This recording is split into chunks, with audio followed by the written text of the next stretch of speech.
ஆண்டவர் ரட்சகருமாகிய இயேசு கிறிஸ்துவின் நாமத்திலே இந்த சிறப்பு வழிபாட்டிலே வருகின்ற யாரையும் நான் அன்போடு வாழ்த்துகின்றேன். வருக என்று வரவேற்கின்றேன்.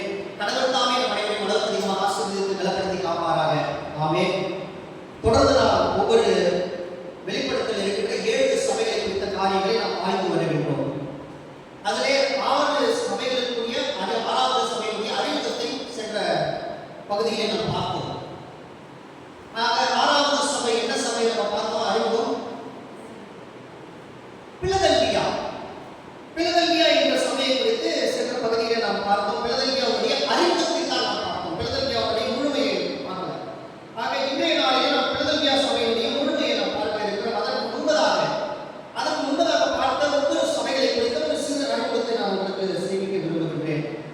கிறிஸ்து பிறந்ததற்கு பின் 30 முதல் 110 வரை உள்ள காலங்களில் முதல் திருச்சபை, அதாவது முதல் சபை, அந்த வெளிப்படத்திலே சொல்லப்பட்ட முதல் சபை, அதுதான் எபேசு சபை. இந்த எபேசு சபையை குறித்து ஆண்டவர் ஒரு குறையுள்ள காரியத்தை சுட்டி காண்பிக்கின்ற ஒரு சம்பவத்தை நாம் பார்க்க முடிந்தது. என்னது? அந்த சபைக்கு ஆண்டவர் சொல்றார், நீ ஆதியில் கொண்டிருந்த அன்பை மறந்து போய்விட்டாய் என்ற ஒரு வார்த்தையை அங்கே எபேசு சபைக்கு கர்த்தர் நினைவூட்டினார். எனவே எபேசு சபை மக்கள் ஆதியில் கொண்டிருந்த அன்பையும் விசுவாசத்தை மறந்த மக்களாக இருந்தார்கள். அதிலிருந்து மனமாற்றம் பெற்றால் ஜீவக்கிரீடத்தை அவர்களுக்கு கொடுப்பேன் என்று ஆண்டவர் வாக்குத்தத்தம் கொடுத்தார். அடுத்ததாக 2வது சபையை குறித்த காரியத்தை பார்த்தோம். அது கிறிஸ்து பிறந்ததற்கு பின் 110 முதல் 315 வரை உள்ள காலகட்டங்களில் உருவான சபை. அந்த சபையினுடைய பெயர் சிமெனா சபை. இந்த சபை பாடுகளின் மத்தியிலே கர்த்தரை உறுதியாக பற்றிக் கொண்டிருந்த ஒரு சபையாக இருந்தது. பிரச்சனையின் நேரத்திலும் பாடுகளின் நேரத்திலும் கிறிஸ்துவை ஏற்றுக்கொண்டதினால் இந்த பிரச்சனைகளை பாடுகளை சகித்துக் கொண்ட ஒரு சபை. எனவே கர்த்தருடைய பார்வையில் விலையேறப்பட்ட சபையாக இருந்தது. இந்த சபைக்கு எந்த ஒரு குறையையும் ஆண்டவர் சொல்லவில்லை என்று சரித்திரம் நமக்கு தெளிவாக சொல்லுகிறது. அடுத்ததாக 3வது சபையை குறித்த காரியம், கிறிஸ்து பிறந்ததற்கு பின் 315 முதல் 538 வரை உள்ள காலகட்டங்களில் உருவானதுதான் பெர்கமு சபை. அந்த பெர்கமு சபையை குறித்த ஒரே வார்த்தையை சொல்ல வேண்டும் சொன்னால், உலகத்தால் மனம் முடிக்கப்பட்ட ஒரு சபை. உலகத்தால் மனம் முடிக்கப்பட்ட சபை. ஆக சபை என்றாலேயே மனம் முடிக்கிறாத ஒரு பெண்ணை தான் குறிப்பிடுகின்றதாக. மணவாளன், மணவாட்டி, அதுதான் நமக்கு வந்து திருமறை நமக்கு தெளிவாக சொல்கிறது. திருச்சபை என்பது மணவாட்டியாக இருக்க வேண்டும், கர்த்தர் நமக்கு மணவாளனாக இருக்க வேண்டும். அப்பொழுதுதான் அந்த காரியங்கள் இயற்கையாக சபையிலே சொல்லப்படும் என்று சொல்லி கடவுள் விரும்பினார். ஆனால் உலகத்தால் மனம் முடிக்கப்பட்ட சபையாக காணப்பட்டதுதான் இந்த பெர்கமு சபை.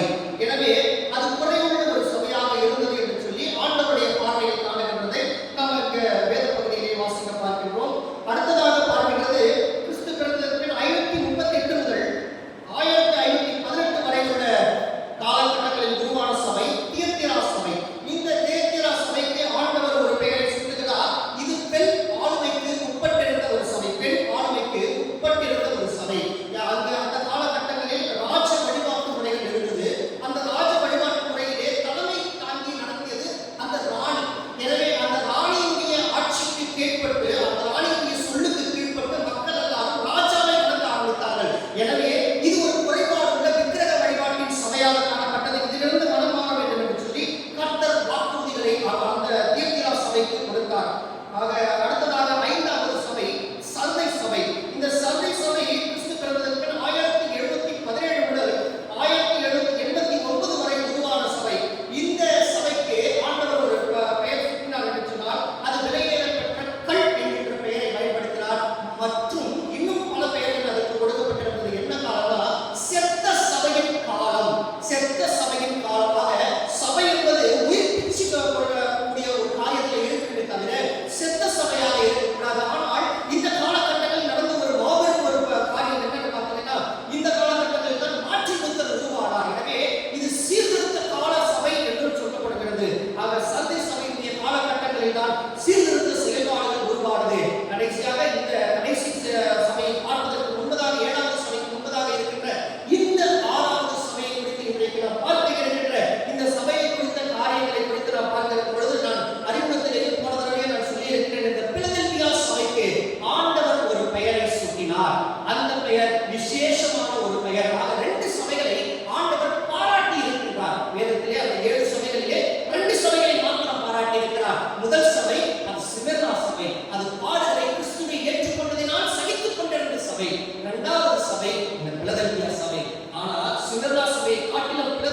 அறிவிக்கின்ற மாபெரும் ஒரு திறந்த வாசலை ஆண்டவரிடத்திலிருந்து பெற்றிருந்தார்கள். அந்த திறந்த வாசலை ஒருவரும் பூட்ட முடியாது என்று ஆண்டவர் சொன்னார். ஒருவரும் திறக்கக்கூடாதவரை பூட்டுகிறவரும் ஒருவரும் பூட்டக்கூடாதவரை திறக்கிறவரும் சொல்லுகிறதாவது. தொடர்ந்து 8வது வசனத்திலே வாசிப்போம். வெளிப்படுத்தல் 3:8. உன் கிரியைகளை அறிந்திருக்கிறேன், உனக்கு கொஞ்சம் பலன் இருந்தும் நீ என் நாமத்தை மறுதலியாம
வென்றார். வார்த்தை அதான் சொல்லுது.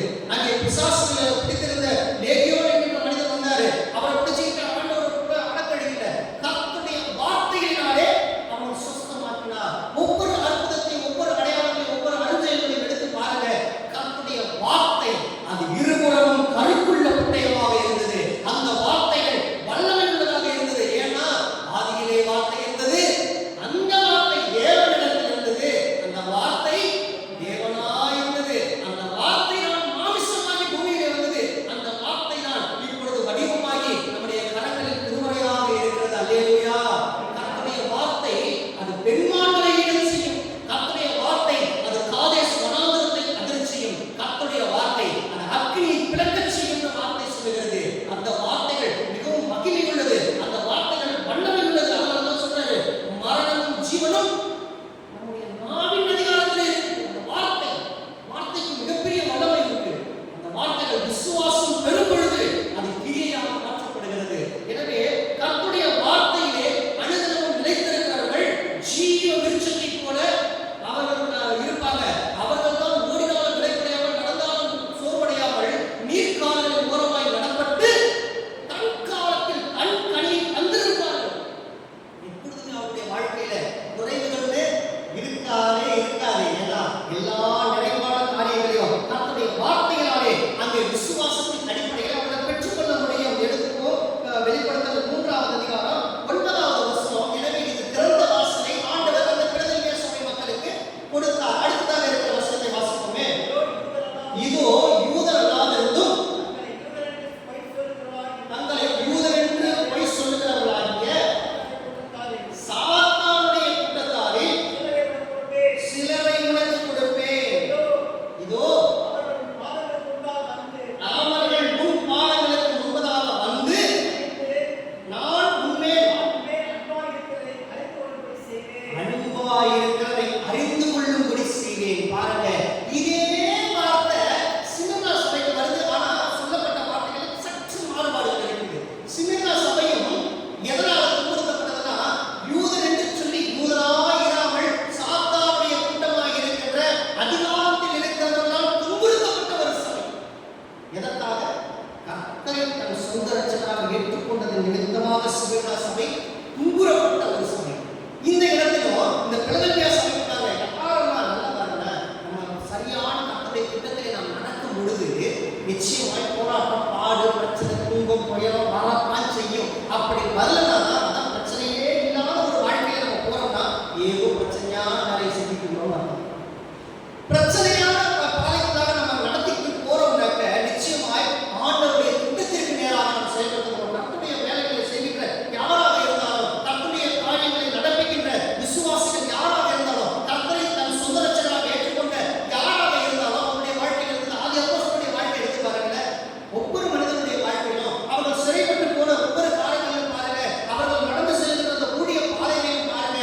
அவர்கள் கர்த்தரை அறிவிக்கின்ற ஒவ்வொரு வாக்கியத்தையும் பாருங்க. அவருடைய வாழ்க்கையில பிரச்சனைகள், போராட்டங்கள், கண்ணீர்கள், கவலைகள் தொடர்ந்து வந்துட்டு தான் இருந்துச்சு. ஆனாலும் இதோ உலகத்தின் முடிவு பரியந்த வரைக்கும் சகல நாட்களில் நான் உங்களோடு கூட இருக்கிறேன் என்று சொன்ன ஆண்டவர் அவர்களை ஒருபோதும் விட்டு நினைக்கவில்லை. அதனால தான் மகிமையூட்டக்கூடிய காரியங்களை அவர்கள் செய்தார். இந்த பிலதெல்பியா சபை மக்களுக்கும் அதே போல்தான். அவரை விட்டு விலகி போகல, அவரை மறுதலிக்கல. அவருடைய வார்த்தையை கை கொண்டது மாத்திரமல்ல, யூதர் என்று சொல்லியும் யூதராய் இராமல் சாத்தானுடைய கூட்டமாய் இருக்கின்ற நபர்களினால் துன்புறுத்தப்பட்ட ஒரு சபையாக இருந்தது. அந்த துன்பத்தையும் இன்பமாக ஏற்றுக்கொண்டாங்க. கர்த்தருக்காக நாங்கள் எதை வேண்டுமானாலும் வாங்கிக் கொள்ளுவோம், எதை வேண்டுமானாலும் நாங்கள் சகித்துக் கொள்ளுவோம், எதை வேண்டுமானாலும் நாங்கள் ஏற்றுக்கொள்வோம். ஏனெனில் கர்த்தர் எங்கள் மீது வைத்த அன்பை விட நாங்கள் அவர் மீது வைக்கின்ற அன்பு ரொம்ப குறைவாக இருக்குது. ஏன்னா அவர் நம்முடைய ஜீவனையை வந்து கொடுத்தார்.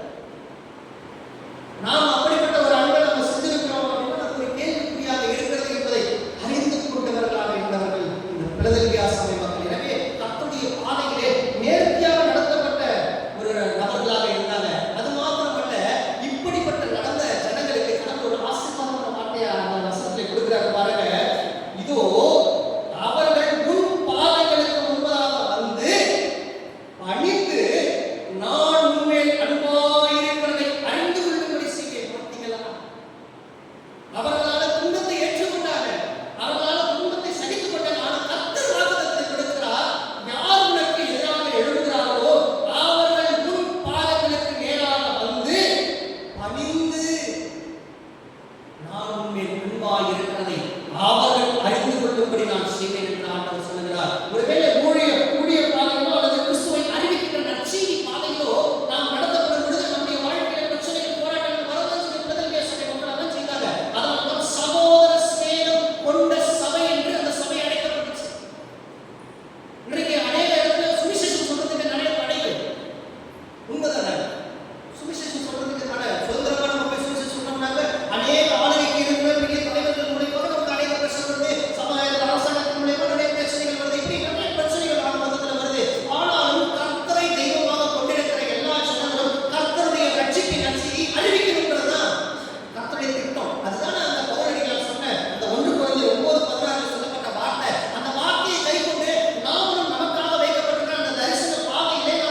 வார்த்தை சொல்லுகிறது.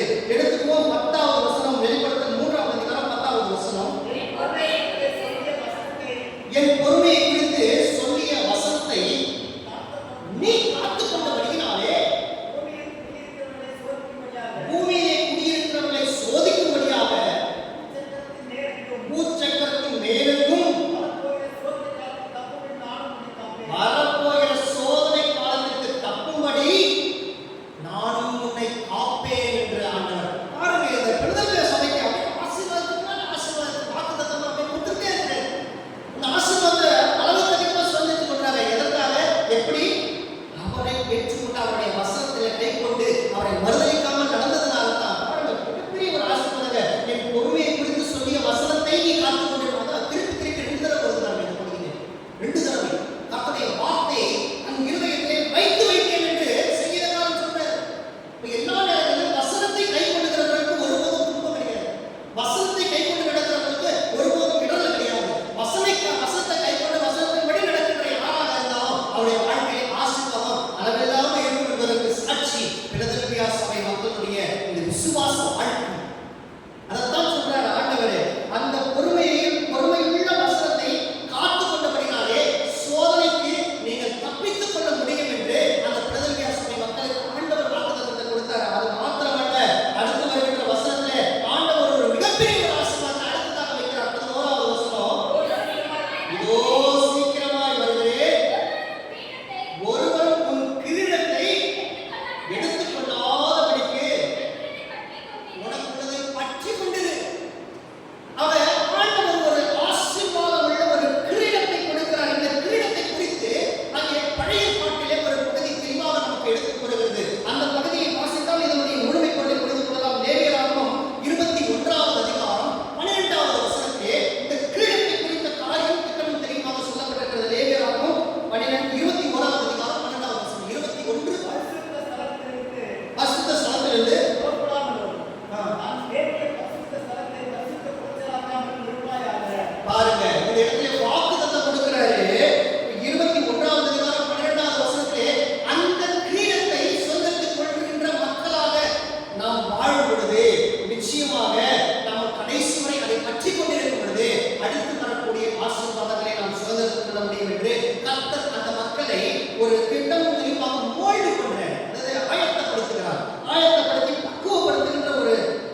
சங்கீதம் 1:1.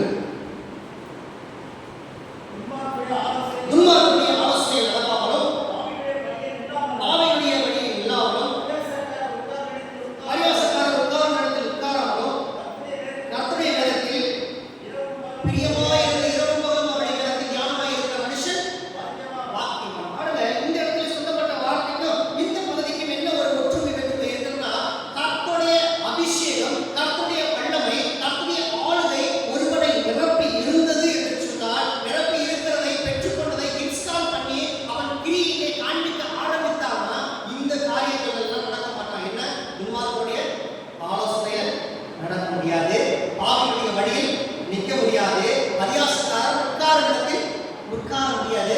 கர்த்தருடைய வேதத்தில் பிரியமாய் இருந்து இரவு பகல் அவருடைய வேதத்தில் தியானமாய் இருக்க ஆரம்பிச்சிருவாங்க. இதைத்தான் பிலதெல்பியா சபை மக்கள் கடைபிடித்தாங்க. இதைத்தான் பிலதெல்பியா சபை மக்கள் கடைபிடித்தாங்க. என்னுடைய வாழ்க்கையிலிருந்து ஒரு காரியத்தை உங்களுக்கு நான் சொல்ல விரும்புகிறேன். நான் கல்லூரி பருவத்தில் கல்லூரி படித்துக் கொண்டிருந்த தலைமை பேராயர் மாணிக்கம் கல்லூரி குறையாவில் அங்கே பிஎஸ்சி மேத்தமெட்டிக்ஸ் படிக்கும் பொழுது அங்கே இருக்கிற பகுதி காரைக்கால் பகுதி பக்கத்தில் குறையாவுக்கும் காரைக்காலுக்கும் ஒரு 2 கிலோமீட்டர் தான் டிஸ்டன்ஸ். கரெக்டாக 1 கிலோமீட்டர் தாண்டின முறையே அந்த பாலம் வந்துடும். ஆக இந்த பகுதியிலிருந்து படிக்கும் பொழுது அங்கே பசங்க வருவாங்க. பசங்கள்லாம் வந்து ஹாஸ்டலில் இருக்கிற பசங்க மற்றும் நேஷனல் பசங்க வருவாங்க. ஒரு சிலர் அதில்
ஜெயம் கொள்ளுகிறவன் எவனோ அவனை தேவனுடைய ஆலயத்துல தூணாக பாருங்க. கடவுளுடைய ஆலயத்தில் தூணாக பயன்படுத்தப்பட்டிருக்கிறார்கள் இந்த பிலதெல்பியா சபை மக்கள். அவங்க என்ன பண்ணிருக்காங்க? உலகத்தை ஜெயம் கொண்டவர்களாக இருக்கிறாங்க. உலகத்தை ஜெயம் கொள்ளுகிறாங்க. உலகத்திலே கரைபடாத மாசுபடாத வாழ்க்கையை வாழ்ந்திருக்கிறார்கள். எனவே அவர்கள் ஆசீர்வதிக்கப்பட்டவர்களாக ஆலயத்தில் ஒரு தூணை போல பயன்படுத்துகிறார்கள். பழைய பாட்டு பார்த்தீங்கன்னா 2 தூண்கள் ஆலயத்தில் மையத்தில் இருக்கும். 2 தூண். அதுதான் அந்த சிம்சனை கொண்டு போய் விடுவாங்க. 2 தூணுக்கு நடுவில் கொண்டு போய் விடுவாங்க. அது நடுவில் இருக்கிற மத்திய தூண். அந்த 2 தூண் அசைக்கும் பொழுது அந்த இடம் ஃபுல்லா காலியாகும். அதே போல மத்திய தூணிலே ஒரு தூணாக கடவுள் நம்மை பயன்படுத்தி வச்சுட்டு இன்னொரு தூணாக ஆண்டவர் நம்மோடு கூட இருப்பார் என்பதுதான் சரித்திரம் நமக்கு தெளிவாக சொல்லுகிறதாக இந்த வெளிப்படுத்தக்கூடிய வேத ஆராய்ச்சியை சொல்லப்பட்டிருக்கிற முக்கிய அம்சமாக இருக்கிறதாக நாம் கர்த்தருடைய ஆலயத்தில் தூணாக பயன்படுத்தப்படணும்னா உலகத்தை ஜெயம் கொள்ளுகிறவர்களாக நாம் மாறணும். அல்லேலூயா. இப்படிப்பட்ட வாழ்க்கையை நாம் நடக்கணும்னு சொல்றேன். வாசிப்போமே 12வது வசனம். அதினின்று அவன் ஒரு காலம் நீங்கிறது இல்லை. என் தேவனுடைய நாமத்தையும் என் தேவனால் பரலோகத்திலிருந்து இறங்கி வருகிற புதிய எருசலேமாகிய என் தேவனுடைய நகரத்தின் நாமத்தையும் என் புதிய நாமத்தையும் அவன் மேல் எழுதும். பாருங்க, இந்த இடத்துல 3 நாமங்கள் எழுதப்படுகிறதாக சொல்லப்படுகிறது. 3 நாமங்கள். ஆக கர்த்தருடைய நாமம் என்பது என்னவாக இருக்கிறது?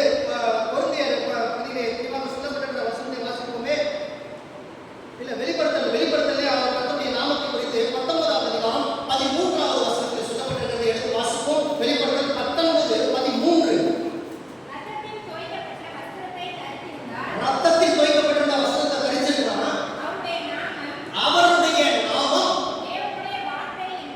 தேவனுடைய வார்த்தை என்பதே. ஆக இங்க கர்த்தருடைய வார்த்தை என்பதுதான் நாமம். அந்த கர்த்தருடைய வார்த்தை பிதா குமாரன் பரிசுத்த ஆவியானுடைய வார்த்தையாக அந்த திரித்துவத்தின் தன்மையில் அடையாளத்தை பெற்றிருக்கின்ற வார்த்தையாக இருக்கிறார். அதான் சொல்றாரு அந்த வசனத்துல தெளிவா சொல்றாரு பாருங்க. அதினின்று ஒருவனும் ஒரு காலம் நீங்குவதை என் தேவனுடைய நாமத்தையும் பிதாவுடைய நாமத்தையும் என் தேவன் பரலோகத்திலிருந்து இறங்கி வருகிற புதிய எருசலேமாகிய தேவனுடைய நகரத்தின் நாமத்தையும் அங்க பரலோகத்துடைய நாமத்தையும் அடுத்ததாக 3வது என் புதிய நாமத்தாக ஆண்டவராகிய இயேசு கிறிஸ்துவினுடைய நாமம். 3 நாமங்கள் அங்கே எழுதப்படுகிறது. அந்த ரட்சிப்பின் நிச்சயம், அதை சுதந்திரத்துக் கொண்டிருக்கிற ஆசீர்வாதங்கள், இது எல்லாவற்றையும் பெற்றுக் கொண்டிருக்கிற இந்த ஜெயம் கொள்ளுகிறவர்களுக்கு மாத்திரமே இந்த 3 நாமங்களும் தரிப்பிக்கப்பட வேண்டும் சொல்லி நமக்கு திருமறை திட்டமும் தெளிவாக சொல்லப்பட்டிருக்கிறது. எனவே இந்த நாமங்களை நாம் தரித்திருந்தோம் என்று சொன்னால் நிச்சயமாக இந்த உலகத்தின் ஆசீர்வாதங்கள் மாத்திரமல்ல, மறு உலகத்தின் அந்த பரலோக ராஜ்யத்திற்கான ஆசீர்வாதங்களும் நமக்கு உண்டாக இருக்கும்பதால் இங்கே வசனம் சொல்லுகிறது. 13வது வசனத்தை நிறைவாக நாம் வாசிப்போம். ஆவியானவர் சபைகளுக்கு சொல்லுகிறதை காதுள்ளவன் கேட்க கடவன் என்று எழுது. இந்த வார்த்தைகளை பிலதெல்பியா சபைக்கு நிறைவு வசனமாக நாம் முடிக்கின்றோம். ஆண்டவருடைய வார்த்தையை கைக்கொள்ளுகின்ற யாராக இருந்தாலும், அவர் சத்தியத்திலே நிலைத்திருக்கின்ற யாராக இருந்தாலும், அந்த சத்திய வார்த்தைகளை பிறரிடத்திலே அறிவிக்கின்றவர்களாக யாராக இருந்தாலும், சத்தியத்திலே நிலைத்திருக்கிறவர்களாக மாத்திரமல்ல, அதை கிரியைகளிலே வெளிப்படுத்தி சகோதர சிநேகத்தை காண்பிக்கின்றவர்களாக காண்பிக்கின்ற யாராக இருந்தாலும் பிலதெல்பியா சபை பெற்றிருந்த அத்தனை ஆசீர்வாதங்களையும் பெற்றுக்கொள்ள முடியும்தான் சரித்திரம் நமக்கு தெளிவாக சொல்கிறது. இதுவரை நாம் ஒருவேளை பிலதெல்பியா சபை மக்களை போல நாம் இல்லாம இருந்திருந்தாலும் பரவாயில்லை. இன்னைக்கு ஆண்டவர் அவருடைய வார்த்தையினால நம்ம உயிர்ப்பிக்க வல்லவராக இருக்கிறார். கர்த்தருடைய வார்த்தை நம்மை உயிர்ப்பிக்க வல்லமையாக இருக்கிறது. உலர்ந்து எழுதுவதாக நம்ம இருந்தாலும் பரவாயில்லை. இன்றைக்கு உயிர்ப்பிக்கக்கூடிய ஆண்டவருடைய வார்த்தை என்கின்ற வல்லமை நம்ம கையிலே கடந்து வர விரும்புகிறது. அதற்கு நம்ம ஒப்பு கொடுக்கணும். வேற ஒன்றுமே செய்யணும். ஆண்டவரே, இதுவரை உலர்ந்த எலும்பாக இருக்கிறனா நீங்க உயிர்ப்பிக்கின்ற எலும்பாக, கல்லாட இதயமாக இருக்கிற எங்களை சதையுள்ள இதயமாக மாற்றி உடைய நாமத்தை அறிக்கை இருக்கிறவர்களாக, சகோதர சிநேகம் கொண்டிருக்கின்ற சபையாக, அந்த பிலதெல்பியா சபையை கூட நாங்கள் வாழ்ந்து உங்களிடத்திலிருந்து அந்த ஆசீர்வாதங்களை பெற்றுக்கொண்ட இந்த நேரத்திலே சபையாக நாங்கள் காத்திருக்கிறோம். சபையாக உடைய பாதத்தில் நாங்கள் தரித்திருக்கிறோம். சபையாக உடைய பாதத்தில் நாங்கள் பெருமையாக்கி ஒப்பு கொடுக்கிறோம் சொல்லி ஆண்டவருடைய பாதத்தை ஒப்பு கொடுக்குமா? அந்த இருந்த இடத்திலே ஒரு சில மனிதர்கள் நாம் ஆண்டவரிடத்திலே காத்திருக்க போகிறோம். கர்த்தர் தம்முடைய வார்த்தைகளை நம்ம கீழே விதைத்திருக்கிறார். அந்த வார்த்தைகள் வல்லமையுள்ள வார்த்தையாக இருக்கிறதை யார் கண்களை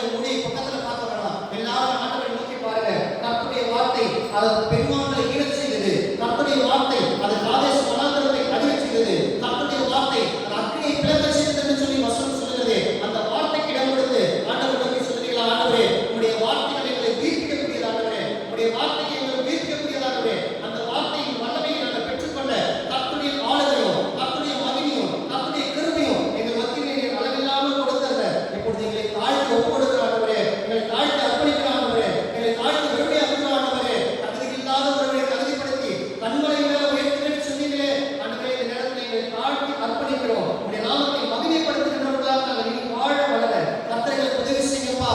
நீர் எங்கள் மீது வைத்திருக்கிற அன்பு, நீர் எங்கள் மீது வைத்திருக்கிற நோக்கம், நீர் எங்கள் மீது வைத்திருக்கிற தரிசனம் அது பெரியதானது. அந்த தரிசனங்களை நடக்க கர்த்தர் எங்களுக்கு உதவி செய்வாங்க. ஒப்பு கொடுக்கிறாங்க. இந்த தரிசனத்தின் பாதையை நடக்க எங்கள் ஒவ்வொருவரையும் நாங்கள் தாழ்த்தி ஒப்பு கொடுக்கிறோம். இந்த ஆசீர்வதிக்கப்பட்ட காரணங்களை உடனடியாக சொல்லிக்கிறாங்க. நீர் இதுவரை பாராட்டுவதற்குடைய அன்பை எடுத்து நாங்கள் நன்றி சொல்கிறோம். நீர் இதுவரை எங்கள் மீது வைத்திருக்கின்ற கிருபையை எடுத்து நாங்கள் நன்றி சொல்கிறோம். ஆண்டவருக்கு நன்றி கொள்ள இருக்கிறாங்க சொல்லுவோமா? ஆண்டவரே, நீங்க எங்களை வச்ச பாசம் அது அளவே இல்லப்பா, அது முடிவே இல்லப்பா. நீர் அந்த பாசத்தினாலே எங்களை இதுவரை பராமரித்து வருகிறீர்களே, நன்றிகளுக்காக நன்றி சொல்லுகிறோம் சொல்லி என்னோடு சேர்ந்து ஆண்டவரத்தில் ஒப்பு கொடுத்தீங்களா? ஆண்டவரை நோக்கி சொல்லுவோம். ஆண்டவரே, இந்த பிலதெல்பியா சபை மக்களை கூட இந்த நாளிலே எங்களுடைய வாழ்க்கையை நாங்கள் அர்ப்பணித்திருக்கிற ஆண்டவரே, எங்களுடைய வாழ்க்கையை நாங்கள் ஒப்பு கொடுத்திருக்கிற ஆண்டவரே, எங்களை இதுவரை கண்மணி போல பாதுகாத்து பரவாக வழிநடத்தி வந்தீங்களே, எங்கள் மீது அளவு கடந்த அன்பு வச்சு எங்களை பராமரித்து வழிநடத்தீங்களே, அந்த நன்மைகளுக்கு நன்றி சொல்றாங்க. அந்த நன்மைகளுக்கு நன்றி சொல்றாங்க. இதுவரை நீர் பாராட்டு வந்த ஒவ்வொரு நன்மைகளை நினைச்சு நாங்கள் நன்றி உள்ளவர்களாக நோக்கி பார்க்க மாட்டோம். ஒருவேளை இந்த நாள் வரைக்கும் நாங்கள் பிலதெல்பியா சபையை போல நாங்கள் சகோதர சேகம் கொண்டிராத ஒரு சபையை போல நாங்கள் இருந்தாலும், உடைய வசனத்தை கைக்கொள்ள முடியாத ஒரு சபையை போல நாங்கள் இருந்தாலும், உடைய வசனத்தில் நிலைத்திருக்காத ஒரு சபையை போல நாங்கள் இருந்தாலும், ஆண்டவரே, இந்த நாளில் தகுதி இல்லாதவரை தகுதிப்படுத்துங்க சொன்னீங்க. எங்களை தகுதிப்படுத்துங்கப்பா, எங்களை தகுதிப்படுத்துங்கப்பா, கொடுப்போமா? தகுதிப்படுத்துங்க ஆண்டவரே, தகுதிப்படுத்துங்க ஆண்டவரே, தகுதிப்படுத்துங்க ஆண்டவரே. உடைய நாம மகிமைப்படைய வருகிற நாட்களில் பிலதெல்பியா சபை மக்களை போல நாங்கள் வாழ வளர கர்த்தர் எங்களுக்கு உதவி செய்யப்பா. உடைய சத்தியத்தின் வழியில் நாங்கள் நடந்து அநேகரை ஆசீர்வாதத்துக்கு வேளாண் வழிநடத்தக்கூடிய நல்ல பாக்கியத்தை, நல்ல ஸ்தானியத்தை நாங்கள் பெற்றுக்கொள்ள பரிசுத்த ஆவியானவர் எங்களுக்கு உதவி செய்ய வேண்டுமாய் மீட்பர் ரட்சகராகிய இயேசுவினால் நாங்கள் ஜெபிக்கிறோம். ஜீவனுள்ள நல்ல பரலோக பிதாவே, ஆமென், ஆமென், ஆமென். நாங்கள் இந்த ஆண்டவரை கட்டுப்படுத்த ஜெபத்தை சேர்ந்து சொல்வோம். பரலோக பிதாவே, உடைய நாமம் பரிசுத்தப்படுவதாக, ராஜ்யம் வருவதாக, உடைய சித்தம் பரமண்டலத்திலே செய்யப்படுகிறது போல பூமியிலேயும் செய்யப்படுவதாக. நன்றியுடைய ஆதாரத்தை நினைக்கிறதுக்காக எங்கள் கடனாளிகளுக்கு நாங்கள் மன்னிக்கிறது கூட எங்கள் பாவங்களை மன்னித்தரும். எங்களை சோதனைக்கு உட்படாமல் தீமை ரட்சித்தரும். ராஜ்யம் மன்னமையும் மகிமையும் என்றென்றைக்கும் உடையவைகளே. ஆமென். இந்த உலகத்தின் கடைசி